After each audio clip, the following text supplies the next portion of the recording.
Chris began the Educational Technology Master's program at San Diego State University in 1997 after deciding to make a career change to become a workplace learning professional.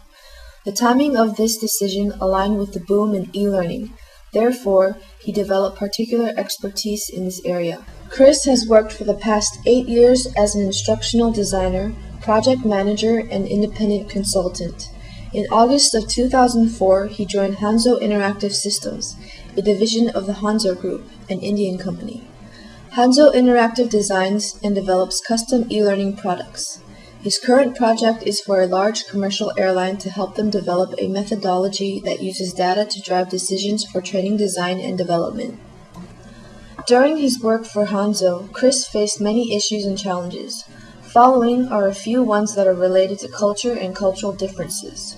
Grace, a recent graduate from the EdTech department, she therefore chatted with Chris to learn his experiences with cultural differences and to prepare herself for future work. Following is a dialogue between Chris and Grace. Well, my experiences with the e-learning localization issues are pretty unique. I was the only American employed by Hanzo Interactive Systems, and my job responsibilities were to help our American clients feel confident and at ease with choosing our business, especially for their e-learning needs. So I was like the intermediary between the design team in Mumbai and our United States clients. That's interesting. So Hanzo Interactive System as the onshore model as opposed to an offshoring or an outsourcing model? Yes, and the corporate culture of Hanzo Interactive is that of an Indian company, although they do have offices and employees worldwide. So I was one of the experts on what works for e-learning, like graphics, symbols, colors, text, etc., all those products to all their United States clients. The first challenge I encountered was working with my Indian coworkers who were 13.5 hours ahead in the day.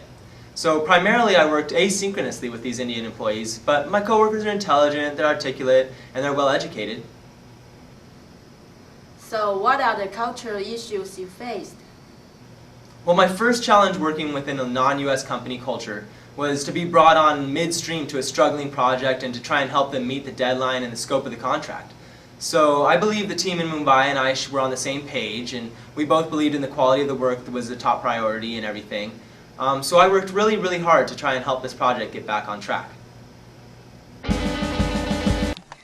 2 months later, on a conference call, Chris reasserted his belief that the product they were producing would not meet the client's standard and would possibly be a threat to the company's future.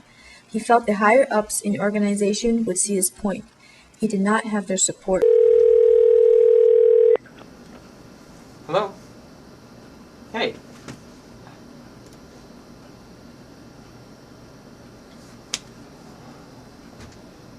Well, I don't know. I did all I can.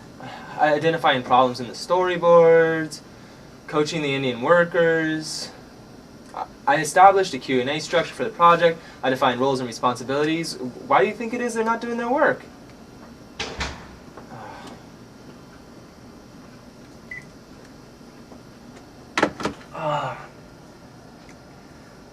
I need to take a break from all of this. After the leave of absence, he decided to return. In his absence, the project was assigned to a new project manager, restaffed, and given the necessary resources. So now I see the #1 priority in India is not necessarily the quality of the work, but really building those team relationships. I never took the time to introduce myself, I never took the time to talk to the team members individually, and they didn't really have any teaming activities between me and the Indian workers. So that was something that I really learned a lot about. After another 6 months, Chris has grown accustomed to his stumbling start approach to projects. He has accepted that he has to go with the flow, and in the end, the multinational team will end up at the same place. They just took a different route. Do you have any suggestion for me? Sure. Well, instructional design work cannot necessarily be taken off of American shores. India and other emerging markets like China or Russia and others, they don't necessarily have that appropriate workforce to staff our field.